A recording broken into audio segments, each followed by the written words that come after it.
मैया यशोदा के जीवन में तो कुछ और है ही नहीं कन्हैया के अलावा, कोई और खुशी नहीं, कोई और जीवन में कुछ है ही नहीं, बस सब कुछ भगवान कृष्ण में ही, मानो अपने लाला में ही समर्पित है। और केवल मैया यशोदा की ये कहानी नहीं है, हर एक माँ की यही कहानी है। हर एक माँ सब कुछ अपनी संतानों पर ही वार देती है, सब कुछ अपनी संतान पर ही लुटा देती है, अपनी संतान को ही देखकर जी लेती है। वो खुश होते हैं तो माँ खुश हो लेती है, उनको चोट लगती है तो माँ रो लेती है, सब कुछ संतानों से ही जोड़ देती है माँ। लेकिन जब कभी माँ संतानों को कहे, बेटे को कहे, बेटा मैंने तुझे 9 महीने कोख में रखा, मैंने 9 महीने कोख में रखा, तो बेटा कहता है माँ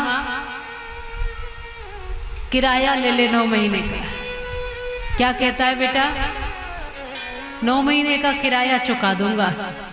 मैं ऐसी ही संतान जो किराया चुकाने की बात करती है, मैं उनसे कहना चाहती हूँ और पूछना चाहती हूँ, यह बोलना चाहती हूँ कि किस किस चीज का किराया दोगे ये बताओ। सबसे पहले तो माँ ने जो 9 महीने तुम्हें गर्भ में रखा और तमाम पीड़ा सहन करके बालक को जन्म दिया है, उस पीड़ा का, उस दर्द का किराया कोई चुका सकता है? बोलो। जो माँ ने अथाह कितनी पीड़ा सही बालक को पैदा करने में, ये पता है? कैसे पता हो? जन्म तो माँ देती है ना। 100 बिच्छू एक साथ डंक मार दे, कभी किसी को बिच्छू ने काटा है क्या? वो जान सकता होगा एक बिच्छू के काटने पर कितना दर्द और तकलीफ होती है। 100 बिच्छू एक साथ डंक मार दे, उतना दर्द एक माँ को प्रसव के समय होता है। इतनी पीड़ा एक माँ झेलती है और उस पीड़ा को भी अपने पुत्र का मुख देख करके भूल जाती है। लेकिन वही बेटा आज कहता है कि किराया चुका दूंगा। उस पीड़ा का कोई संतान किराया चुका देगी? रात रात भर माँ ने जाग जाग करके बच्चे को बड़ा किया है, गीले में सोई है, सूखे में सुलाया, हर पल ध्यान रखा है, हर पल उसी के लिए जी है, अपने मुंह का निवाला तक बच्चे के लिए दे दिया है, अपने आंखों के सपने अपने बच्चे पर लुटा दिए, अपनी पूरी जवानी लुटा दी, अपना शरीर बर्बाद कर दिया, अपने सपने सब बच्चों की आंखों में भर दिए। और बच्चों के कारण कितनी माताएं अपने जीवन के साथ में जीवन को पीछे खींच लेती हैं। कोई नौकरी कर रही है, नौकरी छोड़ देती है, कोई व्यवसाय कर रही है, व्यवसाय छोड़ देती है। मेरे बच्चे के लिए मैं सब कुछ करने को तैयार हूँ। एक माँ सब कुछ करती है, लेकिन वो बेटा कह रहा है कि माँ मैं तुझे किराया चुका दूंगा, तेरा किराया दे दूंगा। रात रात भर वो माँ जो जागी है, उन रातों का किराया कोई दे सकता है? कौन सी ऐसी संतान है जो माँ की पीड़ा का, माँ के दर्द का, माँ के उस रातों की नींद का, उस समय का जो पूरी जवानी बच्चों के लिए ही लगा दी, उसका कोई कर्जा चुका दे? एक एक बूंद खून की संजो करके निर्माण किया माँ ने संतानों का। उन खून का, उस खून का किराया कोई चुका सकता है? अरे खून का तो छोड़ दो, माँ के दूध का भी हम तो कर्जा नहीं चुका सकते हैं। लेकिन आज ये संतानें भूल जाती है, आज संतानें भूल जाती है। वो आपने कहानी एक सुनी होगी कि बालक अकेला बेटा है माँ के पास, विधवा माँ अपने बेटे में सब कुछ समाहित कर लेती है, उसी को देखकर जीती है। बेटा बड़ा हो जाएगा, मेरा सहारा बनेगा, मेरा जीवन इसी के सहारे पार हो जाएगा। बेटा बड़ा हुआ तो एक प्रेमिका के चक्कर में पड़ गया और प्रेमिका ने कहा कि मुझे प्रसन्न करने के लिए क्या कर सकते हो? इसने कहा कि तुम जो बोलोगी सो करूंगा, कुछ भी कर सकता हूँ। तो कहा तुम अपनी माँ का दिल निकाल कर ले आओगे। इसने कहा कि तुम खुश हो जाओगी। प्रेमिका ने कहा मैं बहुत खुश हो जाऊंगी। तब इसने कहा कि ऐसा भी कर दूंगा। रात्रि के समय शराब पी करके ये बेटा पहुंचा तो माँ बैठी है भोजन की थाली लेकर के।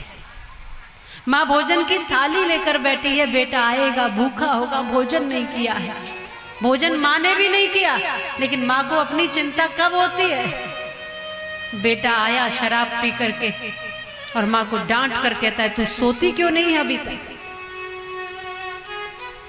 जब डांट लगा दी, माँ की आंख से आंसू आ गया और माँ उसकी डांट सुनकर चुपचाप चल दी।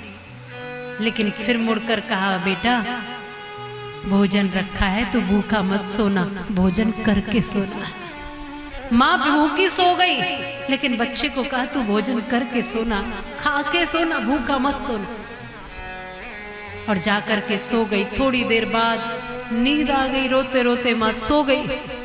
ये रात में उठा और इसने अपनी छुरी निकाली और जाकर के सोती हुई माँ के सीने पे इसने वार कर दिया।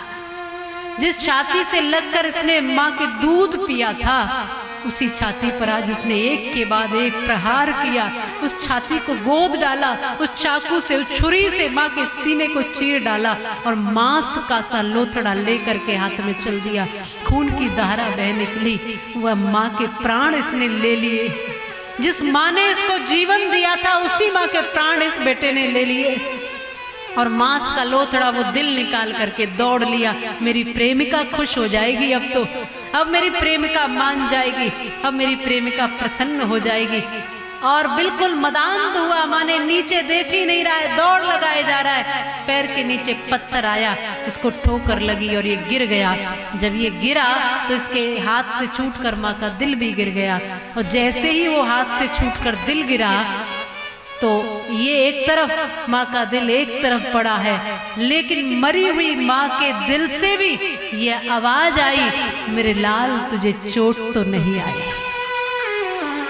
बेटे को गिरा हुआ देखा, मरी हुई माँ के दिल से भी ये आवाज आई, मेरे लाल तुझे चोट तो नहीं आई। उस समय में भी माँ को अपने ही संतान की चिंता है। ये होती है माँ।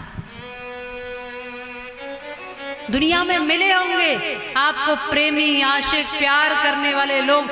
आजकल कहते हैं कि वो हमसे बहुत प्यार करता है या वो हमसे बहुत प्यार करती है। पर एक बात समझ लेना, दुनिया में जिनका भी प्यार तुम्हारे लिए होगा, जिनका भी, तुम्हारी पत्नी सहित, तुम्हारे पति सहित, तुम्हारे अन्य रिश्तों सहित जिनका भी प्यार तुम्हारे लिए होगा, कोई तुम्हारे बचपन का भी मित्र होगा, कोई और तुम्हें बचपन से भी जानता होगा, कभी से भी कोई तुमसे प्यार करता होगा। उन सब प्यार में से, उन सब के समय की गिनती करोगे, गणना करोगे तो माँ का प्यार 9 महीने ज्यादा ही निकलेगा। ये बात याद रखना।